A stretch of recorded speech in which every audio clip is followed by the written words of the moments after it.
So this is a story that everyone has heard. Everyone knows somebody who knows somebody that has had a contractor in their house, whether it was an electrician, a plumber, a roofing contractor, a general contractor, doesn't matter. There's always these stories of somebody getting taken advantage of from the contracting world.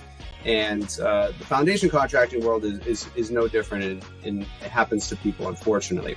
So this is a case study of, or not a case study, but a story of an example for something that has happened right in our backyard here by a customer who called us kind of in a panic. And this tends to happen when people feel desperate about their foundation situation. We have had a tremendous amount of rain through the month of July here, and people's basements are getting flooded on all these rain events. So they start calling around, they ask a friend who knows somebody, and they find a contractor, and all they want to do is resolve their problem. And they're not worried about all the other things that you would normally worry about with finding a contractor, a reputable company to hire them. So in this case, this particular person had water coming in their basement. It wasn't terrible, it was manageable, but it was something that they were new homeowners. They kind of got a little bit freaked out about the amount of water that was coming in. Something that could have been resolved, pretty straightforwardly. They had a friend who had a guy that they knew who did foundation work. So they called him. He said, "Yeah, I'll come over. I'll take a look." And then he came over with excavating equipment and dug out the entire foundation to tell them that they need to pay him $50,000 for the work that they're going to do. Meanwhile, the house is dug out, 5 feet down into the frost line, totally exposed to all the elements. And luckily, this homeowner said, "Hold on, this doesn't sound right.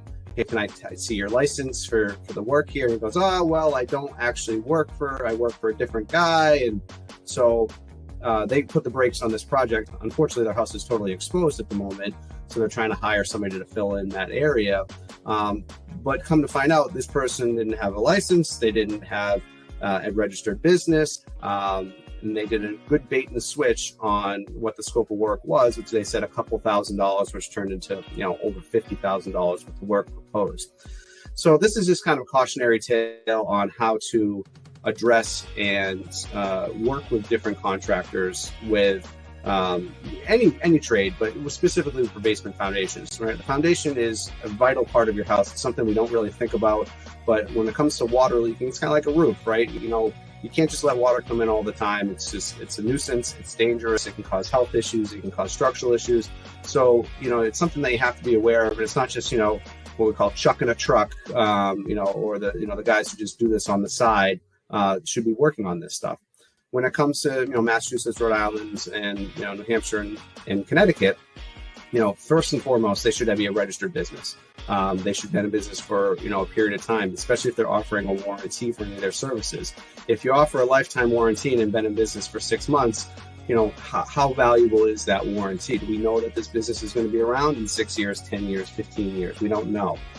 So longevity is something they should absolutely look at in terms of what this contractor is capable of offering for down the road service if something were to happen. Obviously, the number one thing is making sure they're insured and making sure they have coverage for all sorts of different insurance coverages that a business would need. And it's not unreasonable to ask them if they have, to see their certificate of insurance. It doesn't happen all the time, but they should be able to provide one to without any hesitation because, again, there should be an insured, licensed, and registered company. And then the big thing that I always do as our business at A1 Foundation, as well as, good reputable businesses, is defining the scope of work. So when you are hiring a contractor, it shouldn't just be an open book, carte blanche for all types of things.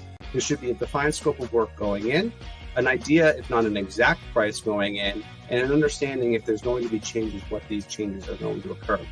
So when we go to a foundation repair, whether it is a masonry job or whether it is a foundation crack repair, 9 times out of 10, actually probably more, 95 times out of 100, you would know the exact price going into this, what the cost is going to be. In very rare cases, you're going to get a very tight range of X dollars to Y dollars for the scope of work.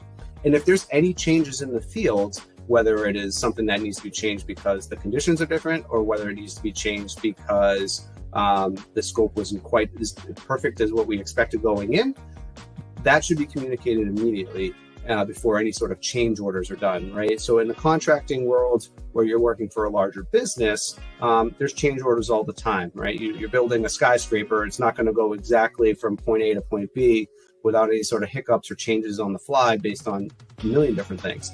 But when you're working for a homeowner, those changes should be a lot smaller. And if there are changes, they should know exactly what is happening. So as a homeowner, you should know exactly what changes are going to happen prior to them happening, what those cost implications are prior to them being done, and an agreement written and signed upon that it's okay to do those. So when one of our technicians go out on site, and let's say they're looking at a foundation and it has a crack, but it turns into there being two cracks and they both need to be done. Well, you as the homeowner have the right to say yes, no, or it's okay. We're just going to leave it alone.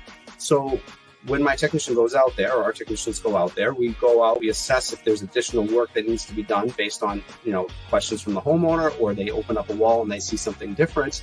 And that's where the pause happens.